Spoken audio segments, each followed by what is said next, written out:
Everything we do comes back to one emotion: happiness. For most of us, everything we do is in service of becoming happier.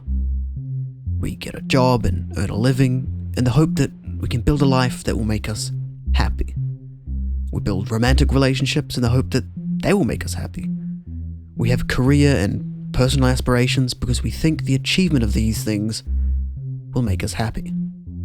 We have relationships of all kinds and engage in social interaction, hoping this will bring us some happiness too. All these things we do in service of happiness. If you are not happy, your life is meaningless. There is no point in having a prosperous career, financial success, and meaningful relationships if they don't make us happy. That's why happiness is the meaning of it all.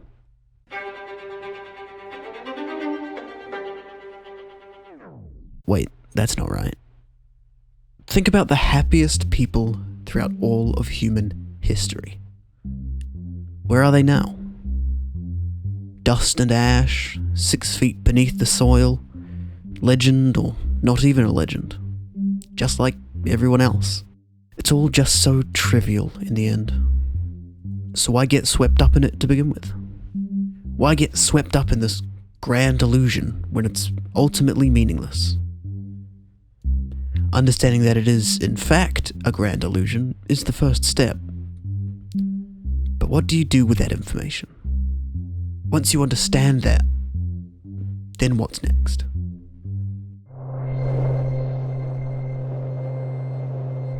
There's this big hurdle that most people never get over, because they're afraid. I certainly don't blame them. There's a lot to be afraid of. This is why so many people cling to old traditions, faiths, religions. They just desperately want a meaning to it all. But what if there is no meaning? Now you could take the nihilistic approach. There is no meaning, so don't do anything. Stay inside your head. It's ultimately meaningless, so why pursue anything? But I don't think that's the full picture. You don't need to petrify because nothing matters. I mean, what makes an animal petrify in nature? Fear. Perhaps nihilists and the sort don't really do nothing because none of it matters. They do nothing because deep down inside they still fear the consequences of if it did matter.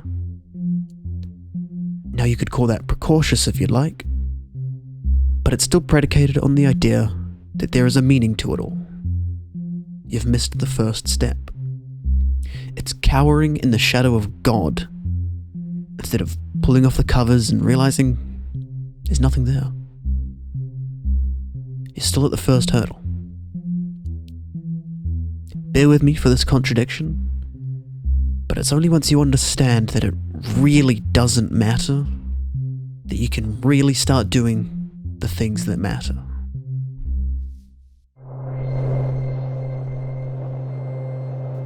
Once you know it's all meaningless, why not have some fun with it? Nothing matters, but it also doesn't matter that nothing matters. Imagine an open-world video game with near endless possibilities. When you boot up the game, do you just leave the player character there? Sit in your own head and think? Paralyze? No, you look around, you explore, you experiment, you see what the sandbox has to offer, maybe dabble in some of the quests or do some of the things you know to work from other people's experience, and then when it's all said and done, you quit. Game over.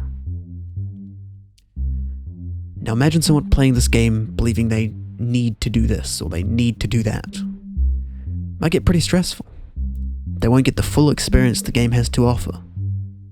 You might even argue they're playing the game wrong. Only when you wake up from the rigid path set before you can you really start having fun with it all.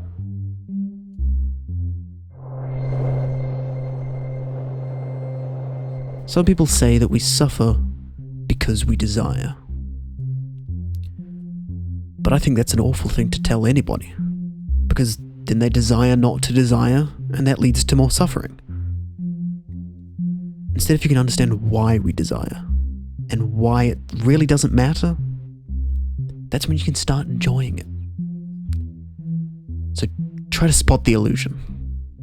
Pull off the covers, put down that quest book, and watch as this sandbox reveals itself to you. Alright, now let's have some fun with it.